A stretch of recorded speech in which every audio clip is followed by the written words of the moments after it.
Hello students, ઇકોનોમિક્સમાં chapter number 1 અર્થશાસ્ત્ર અભ્યાસમાં આજે આપણે પાંચમો પ્રશ્ન જોવાના છે.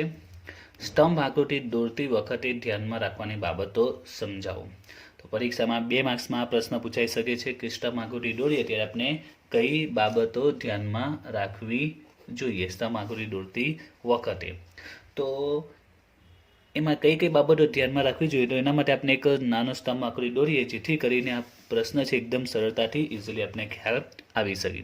તો આપણે એક માહિતી લઈ લઈએ, કોઈ કંપનીના ઉત્પાદનની ધારો કે માહિતી લઈ લઈએ કે જાન્યુઆરી, ફેબ્રુઆરી, માર્ચ, એપ્રિલ, મે, 5 મહિનાની સપોઝ આપણે માહિતી લઈ લઈએ. ઉત્પાદન આપણે લઈ લઈએ લાખમાં લઈ લઈએ. ઉત્પાદનની માહિતી લાખમાં છે. સપોઝ કે અહીંયા 25 લાખ છે, 15 લાખ છે, 30 લાખ છે, 40 લાખ છે અને 20 લાખ છે. ઓકે, હવે એને આપણે આ લેખમાં રજૂ કરીએ. આપણે આ લેખ પત્ર પર દોરવાનો હોય, ગ્રાફમાં દોરવાનો હોય, પણ આપણે સમજવા માટે અત્યારે આપણે નોટમાં દોરીએ છીએ પ્રશ્નને સારી રીતે સમજવા માટે. ઓકે, 10 સ્કેલમાં લઈ લઈએ આપણે. સોરી, 30, 40 અને 50. ઓકે, તો એક્સ અક્ષ પર આપણે શું દર્શાવીશું, તો આ મહિના દર્શાવીશું, એટલે કે જાન્યુઆરી,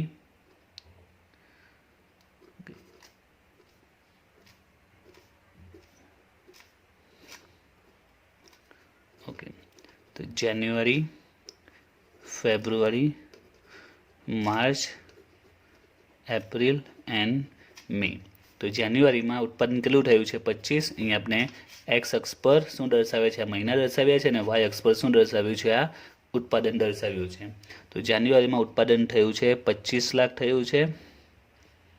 ઓકે,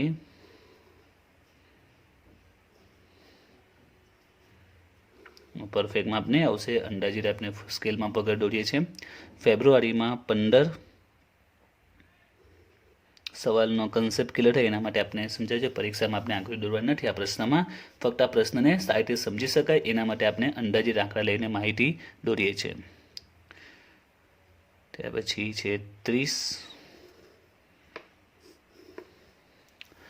એપ્રિલમાં છે 40 અને મેમાં છે 20. ઓકે, તો હવે આના આપણે જે નિયમો છે કે કઈ બાબતો ધ્યાનમાં રાખવાની તે હું સમજાવું છું.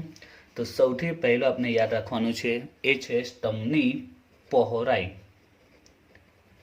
જેટલા પણ આપણે સ્તંભ દોર્યા છે દરેકે દરેક સ્તંભની પહોળાઈ, આ જે પહોળાઈ કહેવાય, બરાબર છે, એ પહોળાઈ હંમેશા કેવી હોવી જોઈએ, સરખી હોવી જોઈએ, સમાન હોવી જોઈએ. પહેલો નિયમ શું યાદ રાખવાનો છે કે જે પહોળાઈ છે, પહોળાઈ કેવી હોવી જોઈએ, સમાન હોવી જોઈએ, કારણ કે પહોળાઈ એ કોઈ મૂલ્ય દર્શાવતી નથી. બરાબર છે, તમે 25 લાખ દર્શાવવાના હોય કે 30 દર્શાવવાના હોય, પહોળાઈ બધાની કેવી હોવી, સમાન હોવી જોઈએ. બરાબર, પહેલો નિયમ પહોળાઈ સમાન હોવી જોઈએ.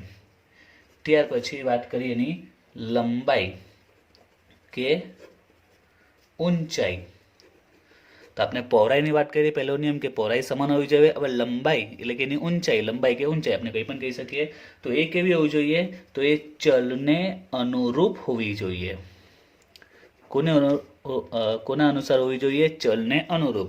જેમ કે પહેલો જે આપણો સ્તંભ છે, બરાબર છે, તો એમાં આપણે ચલનું મૂલ્ય કેટલું છે 25 છે, એટલે કે અહીંયા 25 પર આપણે દર્શાવવું જોઈએ, એટલે 25 સુધી એની ઊંચાઈ જવી જોઈએ. બીજામાં 15 છે તો 15 સુધી આપણે એની ઊંચાઈ જવી જોઈએ, જે આપણે ખ્યાલ છે જ. બરાબર છે, એટલે બીજો નિયમ શું બને કે એની જે ઊંચાઈ છે કે એની લંબાઈ છે તે ચલને અનુરૂપ હોવી જોઈએ. ખ્યાલ આવે છે? એટલે આંકડી પરથી તમારે સવાલ યાદ રહી જશે, મોઢે કરવાની બી જરૂર નહીં પડશે, ખબર પડી જશે કે પહોળાઈ કેવી હોવી જોઈએ, સરખી હોવી જોઈએ, સમાન હોવી જોઈએ. લંબાઈ કે ઊંચાઈ કેવી હોવી જોઈએ, તો આ જે ચલ આપેલું છે, જે ચલની માહિતી છે, ચલને અનુરૂપ હોવી જોઈએ. ત્રીજો નિયમ, બે સ્તંભ વચ્ચેનો ગાળો. બે સ્તંભ વચ્ચેનો ગાળો એ સમાન હોવો જોઈએ. હવે આ પોઈન્ટમાં ઘણા વિદ્યાર્થીઓ ભૂલ કરે છે. જ્યારે તમે 11માં કે એ પહેલા ધોરણમાં પણ જ્યારે પણ તમે સ્તંભ આલેખ દોર્યો હશે તો ઘણા વિદ્યાર્થીઓ ભૂલ કરે. સ્તંભ આલેખ નહીં, ઘણા આલેખમાં ઘણા વિદ્યાર્થીઓ ભૂલ કરે છે. શું ભૂલ કરે છે તે અહીંયા જે તમે પ્રમાણમાં લેવાનું છે એમાં ભૂલ કરે છે.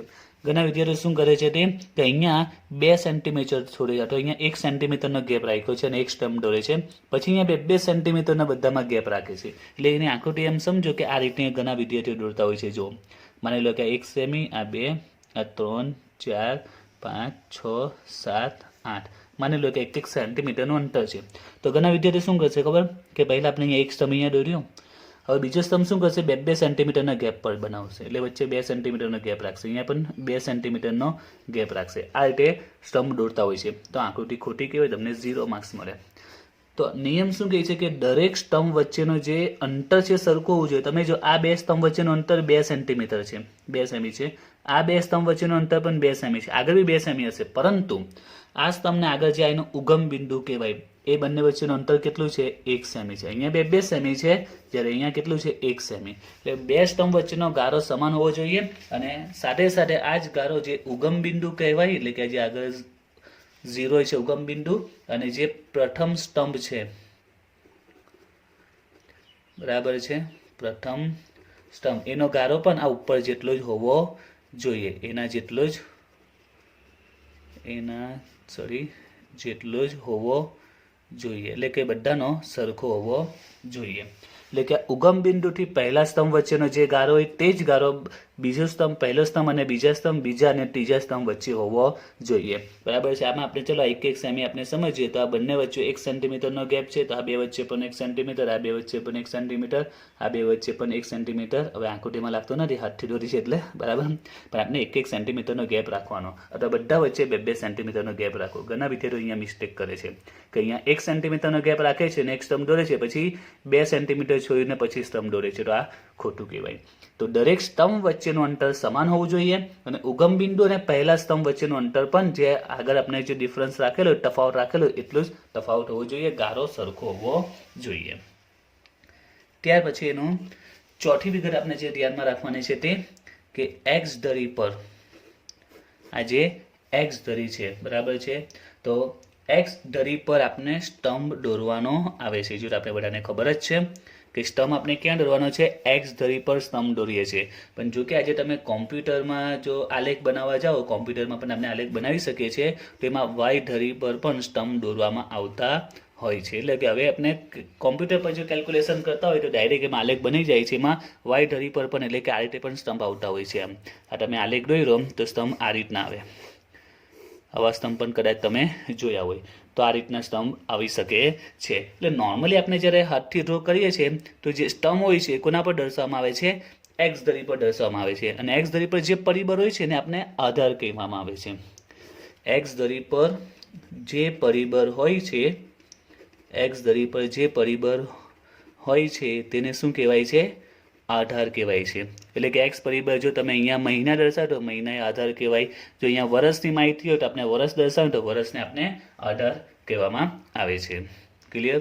તો ચોથો નિયમ શું છે કે એક્સ ધરી પર આપણે જે સ્તંભ બનાવવાના છે ક્યાં બનાવીશું, એક્સ ધરી પર બનાવીશું. અને એક્સ ધરી પર આપણે જે ચલ દર્શાવીએ છીએ, જે પરિબળ દર્શાવે છે એને શું કહીશું, આધાર કહીશું. ત્યાર પછી પાંચમો નિયમ છે કે દરેક સ્તંભ માહિતીના ક્રમમાં જ બનાવવો. એટલે શું, માહિતીના ક્રમમાં, એટલે જે પ્રકારની માહિતી હોય એ ક્રમમાં જ. તમે માહિતીમાં છો સૌથી પહેલાં જાન્યુઆરી આપેલું છે, પછી ફેબ્રુઆરી આપેલું છે, પછી માર્ચ, તો એ પ્રકારે જ પહેલાં જાન્યુઆરી માટેનો સ્તંભ બનાવીશું, પછી ફેબ્રુઆરી, પછી માર્ચ. એવું નહીં કે પહેલાં ફેબ્રુઆરીનો સ્તંભ બનાવી દઈએ પછી માર્ચનો બનાવીએ પછી જાન્યુઆરીનો, એ રીતે નહીં ચાલે. એટલે જે ક્રમમાં માહિતી આપેલી છે એ જ ક્રમમાં આપણે સ્તંભ બનાવીશું, બરાબર છે. અને જે પહેલો સ્તંભ હશે તે ઉગમ બિંદુથી પહેલો સ્તંભ બનશે, ત્યાર પછી બીજો, ત્યાર પછી ત્રીજો. એટલે માહિતી જે ક્રમમાં હોય એ જ ક્રમમાં આપણે સ્તંભ બનાવવાના હોય છે.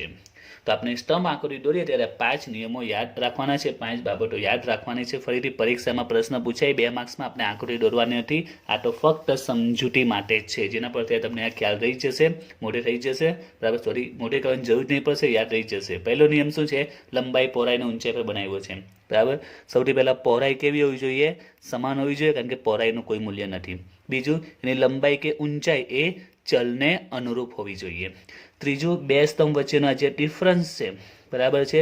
જે ગારો છે એ સમાન હોવો જોઈએ અને આ જ ગારો ઉગમ બિંદુ અને પ્રથમ સ્તંભ વચ્ચે પણ એટલો જ હોવો જોઈએ. 3 નિયમ થઈ ગયા. ચોથું, એક્સ ધરી પર આપણે શું દોરીશું? સ્તંભ દોરીએ છીએ. એક્સ ધરી પર સ્તંભ દોરીએ છીએ અને એક્સ ધરી પર જે ચલ પરિબળને દર્શાવે એને શું કહેવાય છે? આધાર કહેવાય છે. પરંતુ આજે આપણે કોમ્પ્યુટરમાં જે સ્તંભ દોરીએ છીએ, જે આલેખ દોરીએ છીએ, એમાં વાય સ્તંભ પર વાય ધરી પર પણ આપણે આડા સ્તંભ દોરવામાં આવી રહ્યા છે. અને છેલ્લો નિયમ કે દરેક સ્તંભમાં જે દરેકે આપણે જે સ્તંભ દોરીએ છીએ માહિતીના ક્રમમાં જ 1 by 1 આગળ પાછળ જે પ્રકારે માહિતી છે એ જ પ્રકારે આપણે એક પછી એક સ્તંભ દોરવાના હોય છે. ઓકે, તો 2 માર્ક્સમાં સવાલ પૂછાય તો આપણે 5 પોઈન્ટ લખીને ઇઝીલી 2 માર્ક્સ મેળવી શકીશું.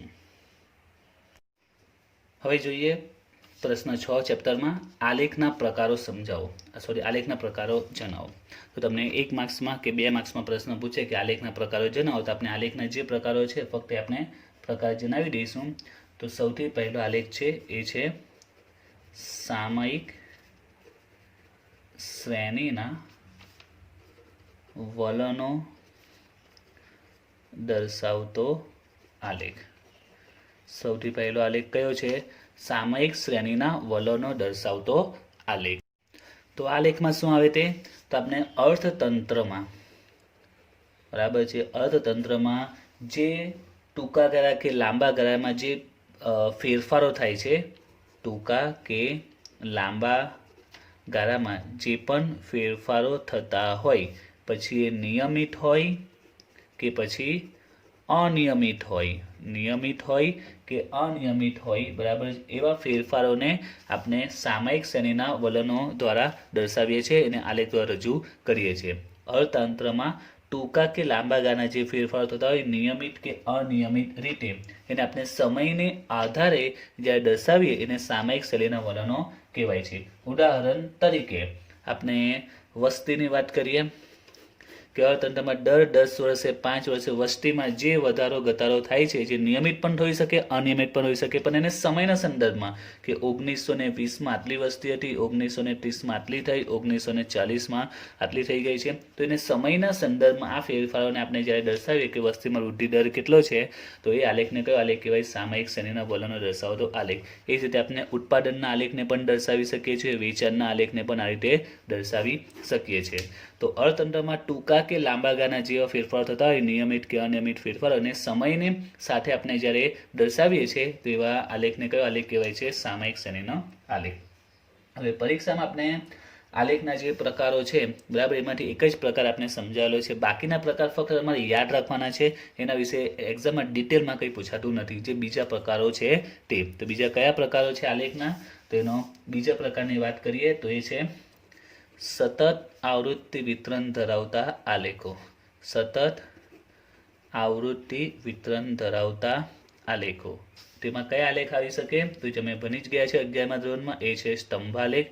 અગાઉ હતું તે અસતત આવૃત્તિ વિતરણના હતા, આમાં કયો આવશે? સતત આવૃત્તિ વિતરણમાં એક સ્તંભાલેખ.